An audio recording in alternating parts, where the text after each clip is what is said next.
قلنا بدعيك يا من عرشك بالسما رافع، ويا من أنت من فوق البشر رحمن، ارحم عبدك الطيب ذي يمشي على الواقع، ارحمه من الضيق والهم والغم والأحزان. أنت رب العباد وأنت مالك الملك والكل لك راجع، لا تلقي عزيز النفس في دنيتك يفتان. دعيتك أنت سبحانك يا أكبر كبير يا أحد رافع، ارفع حال عبدك يا رفيع عظم الشان.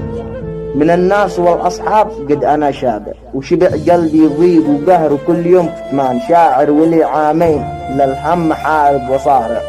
ويش عاد أقول يا زمن غير رحم الله كل جيد راح بكل ميدان، ويشهد الله لو ما تمنيت إني أموت راكع، ما عاد أوقف في الدنيا العذاب والقهر لا أنتحر الآن.